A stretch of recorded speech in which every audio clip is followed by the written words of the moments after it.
And we are the Coalition, loud and proud, outrage porn-free, civilly disobedient media, broadcasting live on the Worldwide Coalition Network here at the Go Local Live Broadcast Center.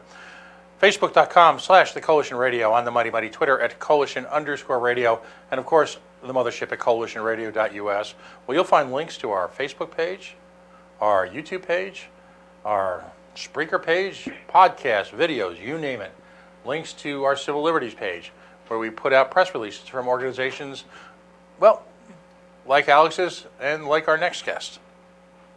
We always ask you if you take a moment, if you find yourself intrigued, you enjoy, you're challenged by the programming that we provide, to take a moment and subscribe to all of our pages. If you could follow us. Social media, as we mentioned so many times, is really a critical part of the strategy of indie media. We don't have the resources or the wherewithal to buy the big stations and have the satellites and the networks. We use social media to reach people, to talk with people, to challenge people, to speak to people. Our next guest has been with us literally from the beginning. It's funny because it's Christmas time, and I remember, well, an interview and a conversation we had in studio back when we were on WPRL, when we talked about police interaction with sex workers. It seems like it's so long ago, yet ultimately, so little of the underlying facts of that conversation have really changed all the way forward to 2019. Of course, I'm talking about Bella Robinson. She is the director of Coyote RI, Call Off Your Old Tired Ethics. Bella, astonishingly enough, has brought an international thought presence, if you will, to bear here on the issues we've discussed, we continue to discuss here in Rhode Island. It's safe to say that without Bella's intervention, support, interaction, that it's almost impossible to gauge the impact of her activism. Because without such, I'm not quite sure where marginalized people across so many boundaries would exist here in Rhode Island. The Coalition, we celebrate the activists. We celebrate what they do because, quite frankly, it's a lifetime of challenges. And sometimes the victories are few and far between. But in a way that I'll describe, whether it be Alex or Bella or any one of the number of activists who are kind enough to join us here, another holiday analogy, and of course It's a Wonderful Life, in which the protagonist wonders what it would have been like if he just simply hadn't existed. As we all know, it's a very, very dark place, a very, very dark place. Bella's activism over the years that I've known her has brought a light to this community, a light that seems so hard to find sometimes. So Bella, first of all, Merry Christmas, Happy New Year. Thank you for joining us again. It's a somber observance, if you will, but I always like to take a moment to celebrate the activism and the good that can sometimes find its way out of such somber observances. Of course, we're talking about an international observance to combat violence against sex workers. Started in 2003 as a result of a chain of serial killings on sex workers in the Seattle, Washington area. What was displayed was a level of uncaring by law enforcement and the judicial system and first responders in that state that even to this day is still baffling, except for the fact that the circumstances seem to replay themselves time and time again around the country, as recently in the last few weeks. Bella, why don't you, if you could, give us a little bit of a background on how you got involved with sex worker rights, and give us, if you will, a reflection of where we are now. And I know that there's some legislation that's passed that you'd like to talk about as well. Yeah. Hi, Pat. It's good to hear you. And a lot has happened since last time we talked. So I moved to Rhode Island in 2003. Rhode Island had decriminalized indoor sex work. And about 6 months later, they criminalized it. And what we do know is when it was decriminalized, gonorrhea went down, rape went down. Other than a few minors, runaways engaging in survival sex, there was no trafficking. Something just happened recently that we're really disturbed about. Now, you've heard us talk about the Operation Cross Country that they do with the FBI and Homeland every year, right? Right. And how they really don't, even Fox News says they found less than 1,000 victims since 2007. And every year, I mean, thousands of cops go to 100 cities and just to get the resources. So anyway, Homeland did the last file rates in Pawtucket a couple weeks ago. So this is the first time Homeland has been in Rhode Island. And there's just a case that I was talking to Elizabeth Nolan Brown from Reason Magazine, where a Homeland went to Arizona, engaged in sexual contact. 2 years later, they've not taken them to trial because the police that admitted to the sexual conduct, I guess, don't want to show up to testify all of a sudden. So kind of similar to what happened in Kraft's case in Florida. And they're ready, this is really based in racism that Asian women who are working together to be safe or under a target. And it also brings ICE to our communities. But to catch you up a little bit, I listened to your interview with Alex. It was great. I love Alex and the work she does. But I want to point out that this bill that Warren has to study FOSTA is nothing but lip service. We've been reaching out to Elizabeth Warren for 2 years. And as you know, we surveyed 63 Rhode Island sex workers. We surveyed 1,515 sex workers with 145 questions. Our health and policy advisor wrote her thesis on the HIV and sexual health part. She went to AIDS Conference Amsterdam, harm reduction 2019, and we have just created the first accredited continuing medical education class in the country that Rhode Island doctors are going to be required to take. So with all of this, there's still some gatekeepers between legislatures and us on a national level. And some of them were sex workers for 5 minutes. They got access to a little bit of money, and they're playing the gatekeeper. And it's amazing that Warren or none of these people know about any of the impact reports and online studies that we have conducted with Brown University, that we collaborated with Desiree Alliance and SWAP behind bars because these were community efforts. But I want to talk a little bit about the funding because we saw the funding scan, and I sent you the, I remember when you sent me day one's 990. Well, I looked all of them up and I did them on a big spreadsheet now. Wow. And so in order to get TIP funding, trafficking and persons funding, you have to create awareness about trafficking and you have to hold trainings on how to spot trafficking. Basically asking people to become community vigilantes and snitch on sex workers and never to approach them and ask them if they're okay, because everyone's in danger by this imaginary pimp that usually doesn't exist. And they're training, Marriott has trained 500,000 hotel employees to go through your luggage and look for condoms and electronic devices on the do not disturb sign. And parents and people are being pulled off of planes, and cops are showing up at hotels when fathers are traveling with teenage daughters and all kinds of, horrible things. So another thing, in order to get this funding, you can't support decriminalization, harm reduction for sex workers, or engage with sex worker right-led orgs. All the research the government funds has to focus on how to catch traffickers and prosecute them quicker. They don't care about making anyone whole or about the people involved. This is all about, like the drug war. It's about punishing people. They don't care who's victims and who's not.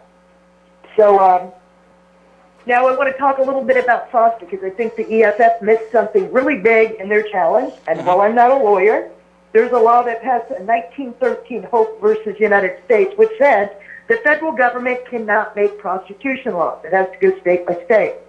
Well, FOSTA is obviously a prostitution law because it says if you have 5 escort ads or prostitution ads, we're going to claim that causes trafficking, and FOSTA is going to ensnare you in that. Well, that's a federal law. Now, there's no evidence anywhere on the earth that prostitution causes trafficking. That's like saying marriage causes domestic violence. What we do know that causes trafficking is poverty, criminalization, and immigration laws. Because when you have the power to tell on someone, I'm going to tell them you're a hoe, and the cops might even arrest you for disorderly, and you're going to get evicted, and DCYF is going to kidnap your children. It gives predators a lot of power. And we know this. We know sex workers could be the best tool we have to fight trafficking. We also know they're now trying to, one of the reasons we did the continuing medical education class is the next step the trafficking people are doing is wanting to train ER doctors how to spot trafficking and encourage them to call the police on sex workers coming into the ER looking for services. We can understand why that is a horrible idea, and it just locks people out of services, and it's just horrible in every way. But I also want to talk about Helen, who Alex mentioned, that's down in Lowell.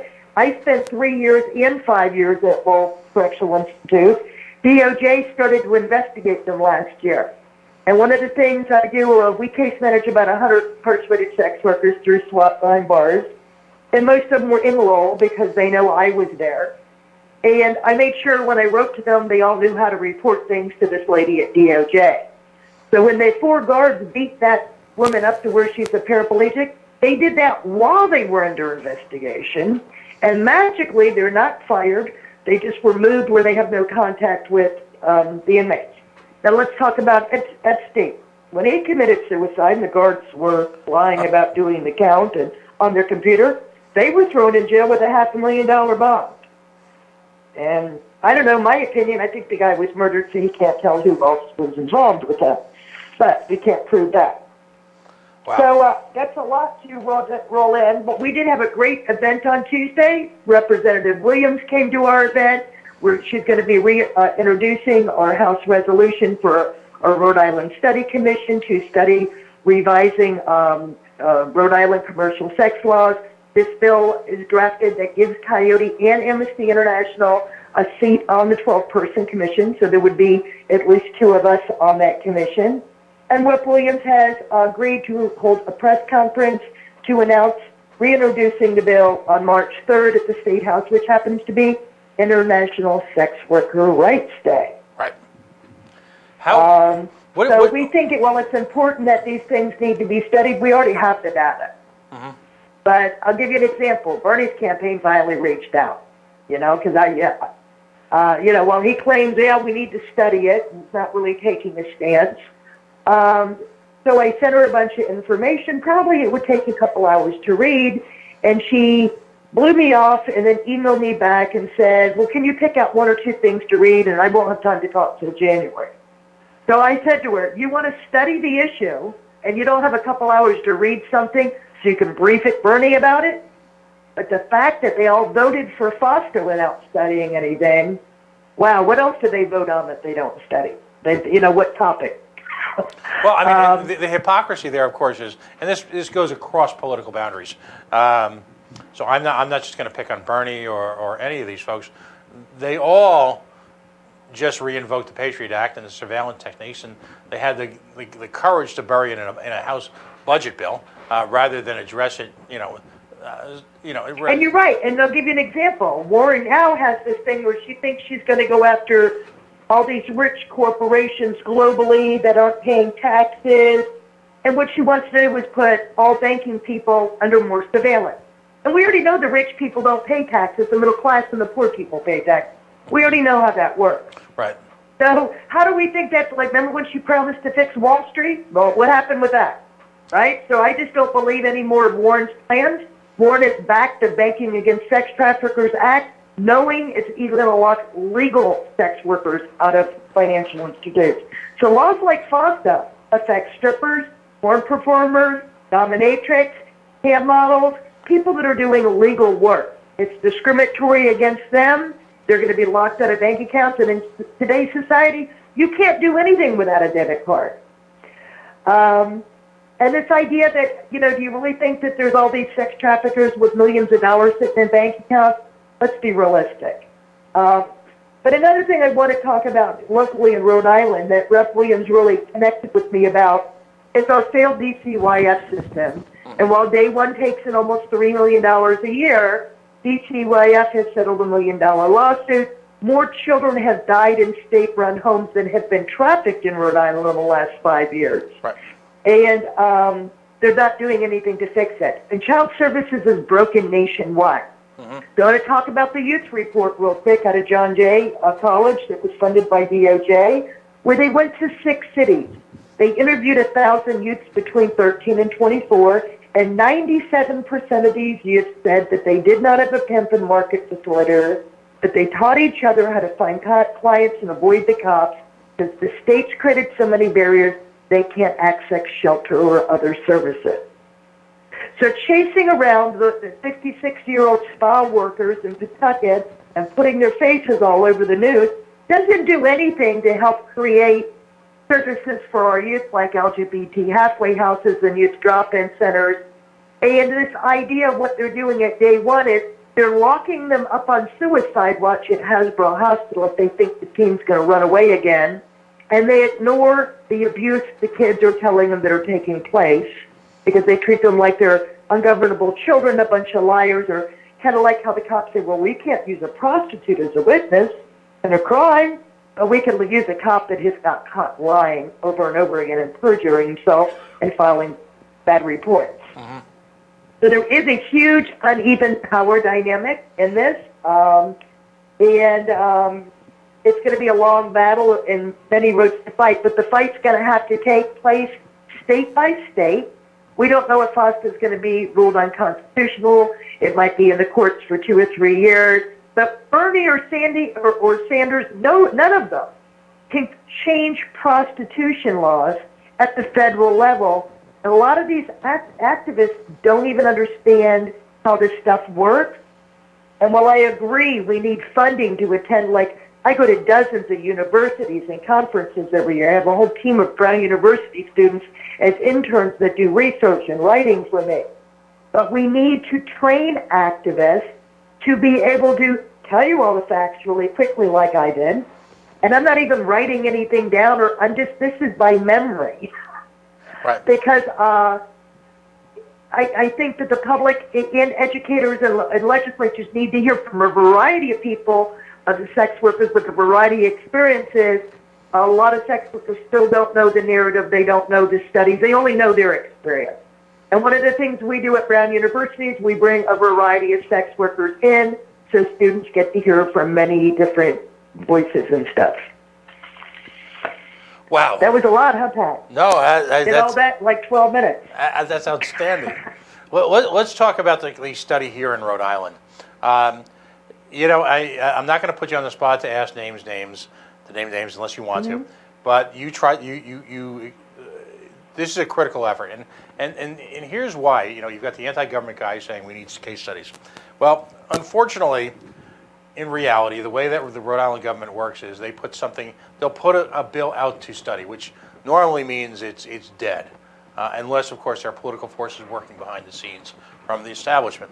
And then, typically, the last domain that they can hang their hat on, that the last ticket that you need to get punched, if you will, in terms of the legislature here, is the study commission. I'm convinced that flying a handful of people into town, including Alex, and having Bella come downtown for about 3 or 4 hours gives you everything you need to know about the status of sex workers in this country.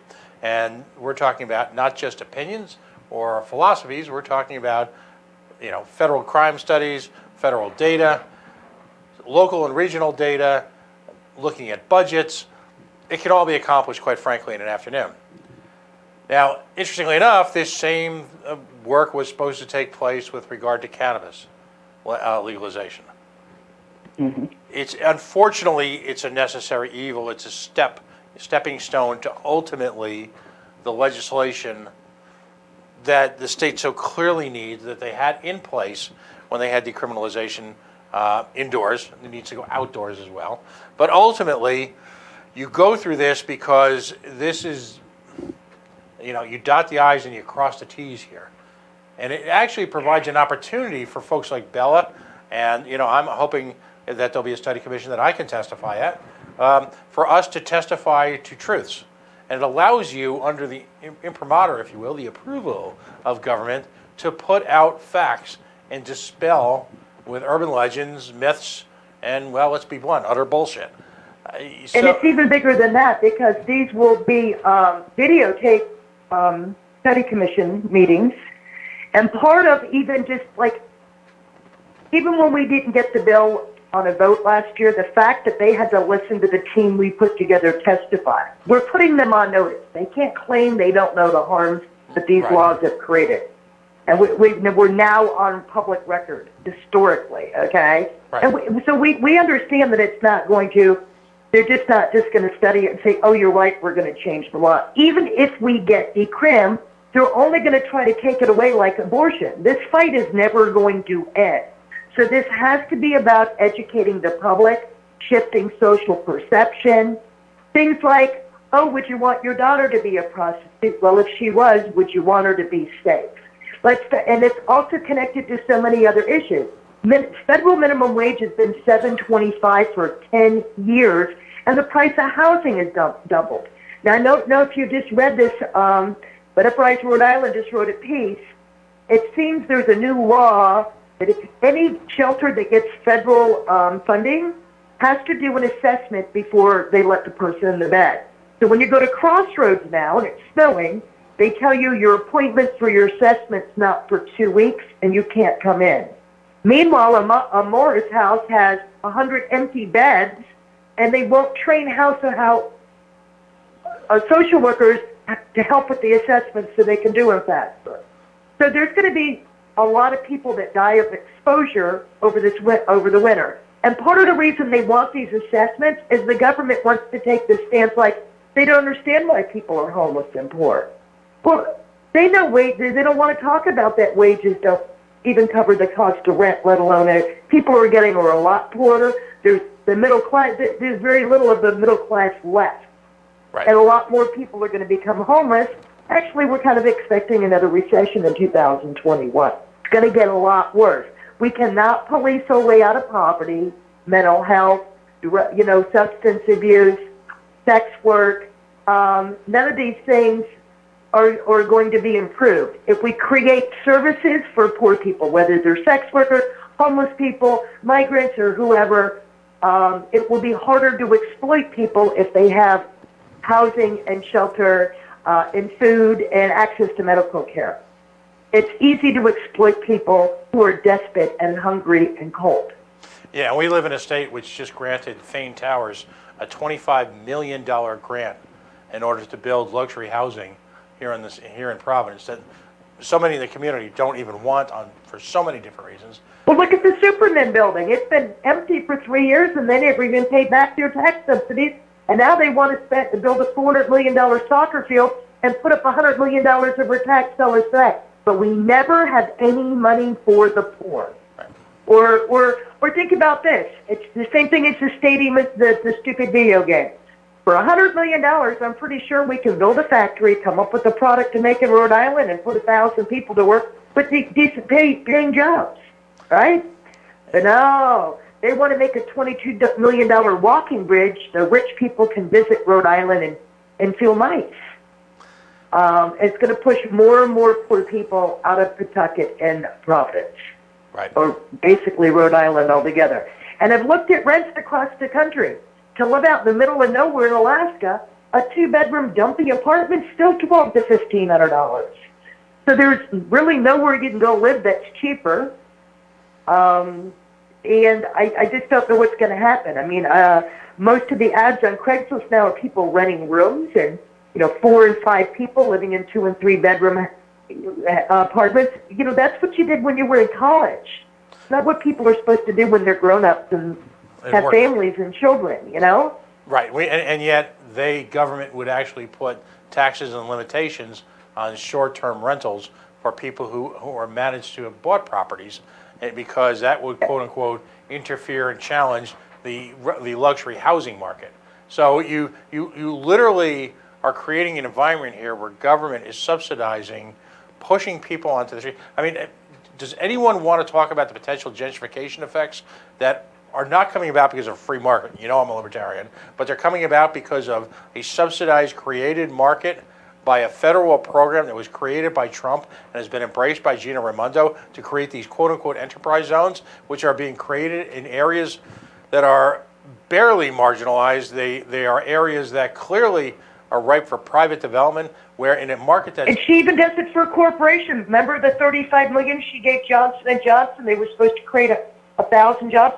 They created 75 jobs, and they left the state in a year. Yeah. And we gave them $35 million in tax subsidies. So Right. it's even worse than that. And nonprofits are now being made capitalized. almost all those NGOs that I put on that spreadsheet that are getting the trafficking money, they claim their salary is a program service. They don't have any services. And listen, I filled out over a dozen grants this year. Most grants won't pay for services.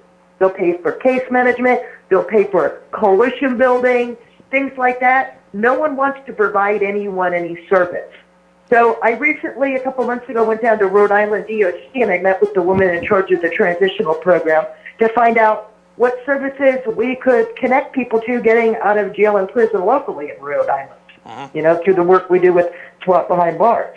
Well, they don't even give the women $50 when they get out. They refer them to the Rhode Island Coalition to the Homeless's website, who's funded at $800,000 a year, and they don't provide any housing to anyone.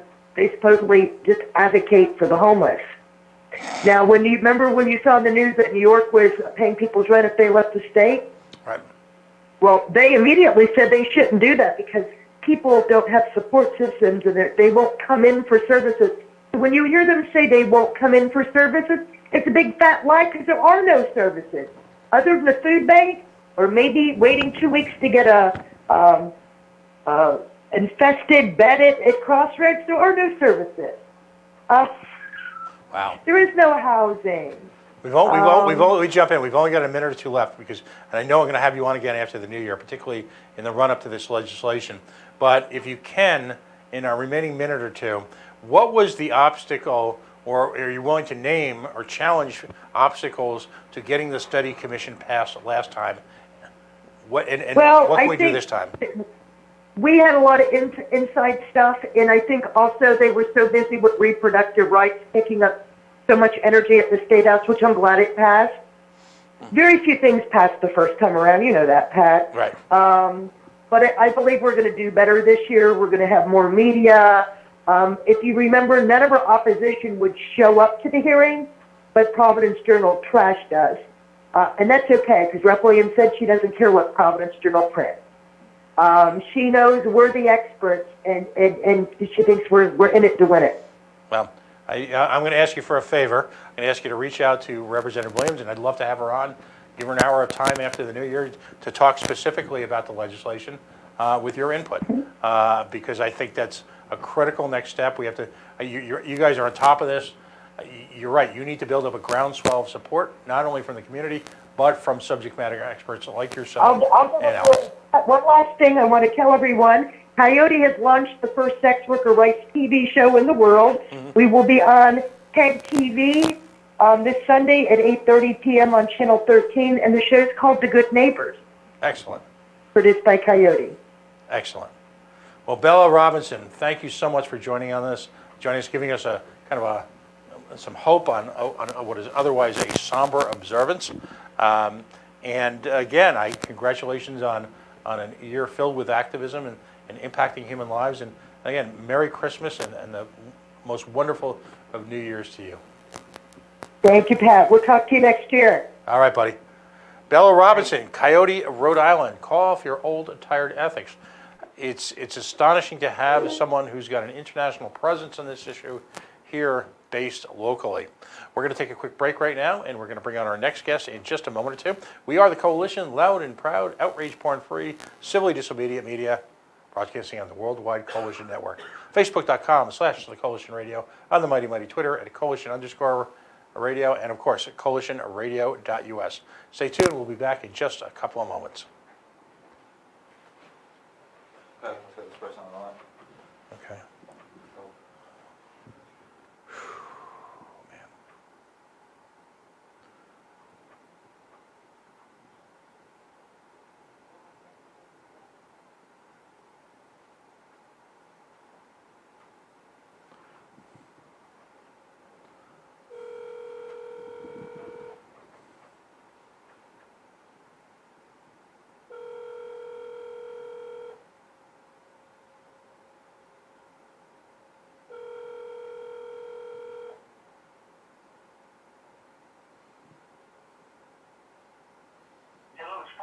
Hey, it's Pat. You ready to go? I am ready to go. Do you want to reach me on that Skype, or can you dial me in from here? All All right, what's your, can you, I've got you on speaker with my producer. What's your Skype ID again? It's my phone number, 360 Well, my, 224 8166. did you get that, buddy? Hold on a second, but get a little slower. One more time.